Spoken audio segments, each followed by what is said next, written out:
दोस्तों, आप सभी का मेरे YouTube चैनल में स्वागत है।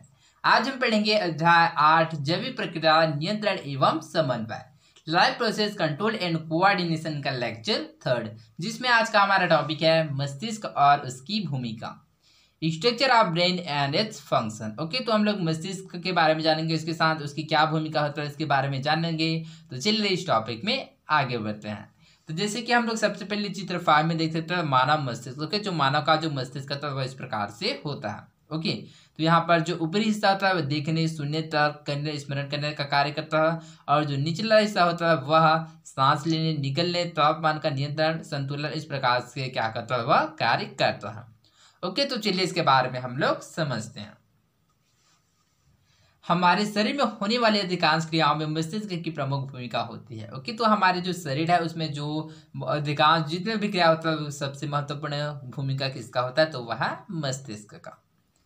मस्तिष्क के अलग अलग भाग से अलग अलग क्रियाओं का नियंत्रण होता है। ओके, तो जो मस्तिष्क क्या होता है, जो अलग अलग भाग से क्या होता है, अलग अलग जो क्रिया है उसका नियंत्रण होता है। जैसे कि हम लोग इसमें देख सकते हैं कि जैसे कि ऊपरी हिस्से में क्या होता है, देखने, सुनने, तर्क करने, स्मरण करने का काम होता है। ठीक इसी प्रकार जो निचला हिस्सा के लिए सांस लेने, निगलने, तापमान का नियंत्रण, संतुलन, अर्थात इस प्रकार से क्या होता है, जो मस्तिष्क के अलग अलग भाग से अलग अलग क्रियाओं का नियंत्रण होता है।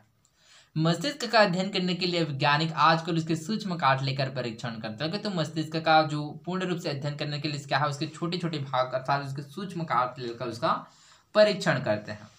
अक्सर मस्तिष्क में 3 भाग अग्र, मध्य और पश्च के रूप में हम इसका अध्ययन करते हैं, पर मध्य और पश्च तथा अग्र और मध्य भागों के कार्यों में कई समानता होती है। ओके, तो इस प्रकार से क्या हम मस्तिष्क के बारे में हम लोग 3 भाग में अध्ययन करते हैं। कौन कौन से, तो वह अग्र, मध्य और पश्च।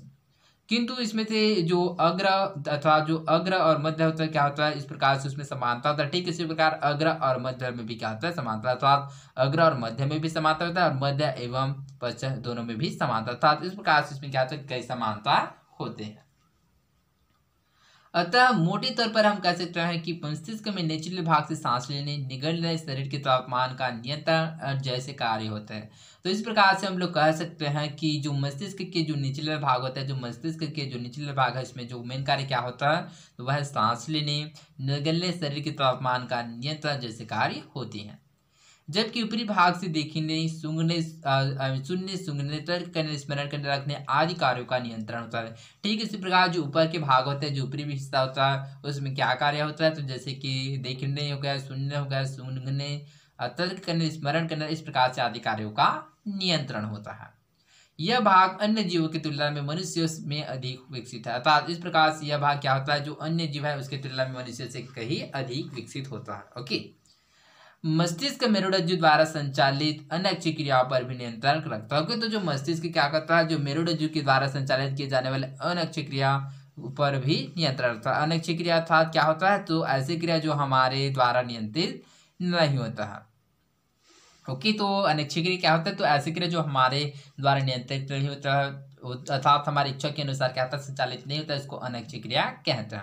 अर्थात मस्तिष्क के द्वारा मेरुरज्जु द्वारा संचालित जो अनैच्छिक क्रिया होता है उस पर भी नियंत्रण होता है। जैसे जब आप चलते हैं तो आपके हाथ आपके कदमों के साथ अनैच्छिक रूप से एक विशेष तारतम्यता से चलते हैं। जिस प्रकार से क्या होता है, जैसे कि हम चलते हैं तो हमारे जो कदम होता है एक क्या होता है, एक विशेष तारतम्यता से चलते हैं। ओके, तो जब आप जब मार्च पास्ट से कर रहे होते हैं तो जब आपकी कदम और हाथ की स्थिति आपकी इच्छा के अनुसार होती है, अर्थात यह एक ऐच्छिक क्रिया है। तो ऐच्छिक क्रिया क्या होता है, जो हमारे इच्छा के अनुसार होता है उसको क्या करते हैं, ऐच्छिक क्रिया कहते हैं। ओके, ऐसी सभी ऐच्छिक क्रिया मस्तिष्क के द्वारा संचालित होती है। तो ऐसी भी जो सभी ऐच्छिक क्रिया होता है किसके द्वारा संचालित होता है, तो वह मस्तिष्क के द्वारा। अतः जब हम सतर्क होकर कोई कार्य करते हैं तो वह कार्य मस्तिष्क के नियंत्रण में होता है। अर्थात इस प्रकार से क्या करता है कि यदि हम कोई भी कार्य करते हैं तो पूर्ण रूप से क्या होता है, मस्तिष्क के नियंत्रण में ही होता है। कुछ अनैच्छिक क्रिया भी मस्तिष्क द्वारा संचालित होती है, जैसे आंखों पर तेज रोशनी पड़ने से पुतली का सिकुड़ना।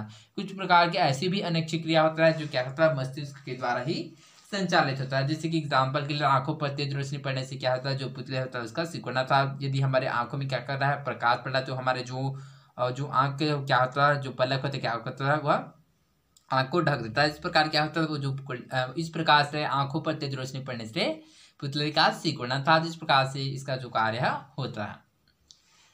क्या आप जानते हैं हमारे हृदय में तंत्रिकाओं का एक ऐसा जाल है जिससे हृदय का धड़कना नियंत्रित रूप से चलता रहता है। ओके, तो हमारे हृदय में क्या होता है, तंत्रिकाओं का एक ऐसा जाल है जो हृदय का धड़कना नियंत्रित रूप से चलता रहता। मस्तिष्क में सूचनाएं मिलना बंद हो जाए तब यह कुछ समय तक हृदय के कार्य को संचालित कर सकता है। अर्थात इस प्रकार से मस्तिष्क से यदि सूचनाएं अगर थोड़ी देर के लिए न मिल रही फिर भी इस समय तक क्या होता है, वह हृदय के कार्य को संचालित कर सकता है।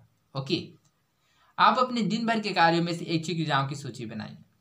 उनमें से किसी एक क्रिया से संबंधित अंगों की भी सूची बनाना। ओके, तो जैसे कि आप लोग दिन भर में कार्य करने वाला जो ऐच्छिक क्रिया था, जो इच्छा के अनुसार होने वाले जो क्रिया है उसकी सूची बनाई, तथा इसके साथ क्या है, एक क्रिया से संबंधित अंगों की भी सूची बनाएगा। ओके, जैसे कि ऐच्छिक क्रिया जैसे कि खाना खाना हो गया, दौड़ना हो गया, चलना हो गया, सोना हो गया, ये सभी क्या होता है, ऐच्छिक क्रिया, क्योंकि हमारी इच्छा के अनुसार हम लोग ये सब कार्य करते हैं।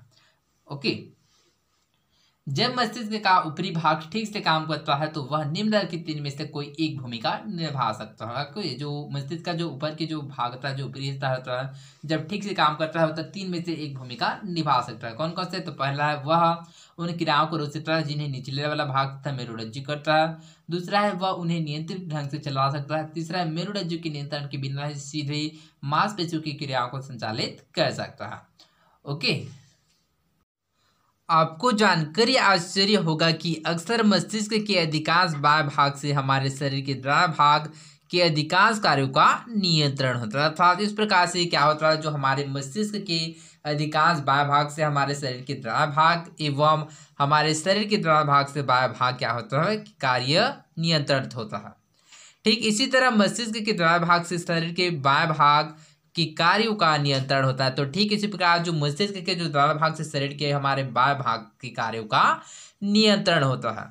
हमारे शरीर के दोनों भागों से मस्तिष्क तक पहुंचने वाली सूचनाओं से संबंधित प्रतिक्रिया मिले जुले रूप में व्यक्त होती है। अर्थात इस प्रकार से हमारे शरीर से जो मिलने वाले जो मस्तिष्क तक पहुंचने वाले जो सूचना होते हैं वह संबंधित प्रतिक्रिया एक दूसरे से मिले जुले रूप में व्यक्त होता है। ओके, तो जैसे कि हम लोग वॉकिंग करते हैं, जैसे कि हम लोग चलते हैं, तो जैसे कि चलने के दौरान क्या होता है, जैसे कि हमारे दाएं पैर के साथ क्या जाता है, पहले बाएं हाथ जाता है, ठीक है, उसी प्रकार बाएं पैर के साथ दाएं हाथ जाता है। अर्थात इस प्रकार से क्या होता है, जो हमारे शरीर का जो तालमेल होता है वह बना रहता है। अर्थात इस प्रकार से क्या करता है, मिले, अर्थात इस प्रकार से क्या करता है, दोनों संबंधित प्रतिक्रिया मिले जुले रूप में व्यक्त करता है। ओके, आइए इसी क्रियाकलाप द्वारा समझने का प्रयास करें। ओके, तो यहाँ पर जैसे कि क्रियाकलाप 3 और क्रियाकलाप 4 प्रदर्शित है, जैसे कि आप लोग देख सकते हैं। तो आई होप आप लोगों ने इस क्रियाकलाप को अपने स्कूलों में किए होंगे। तो अगले लेक्चर में हम लोग अगले टॉपिक पढ़ेंगे।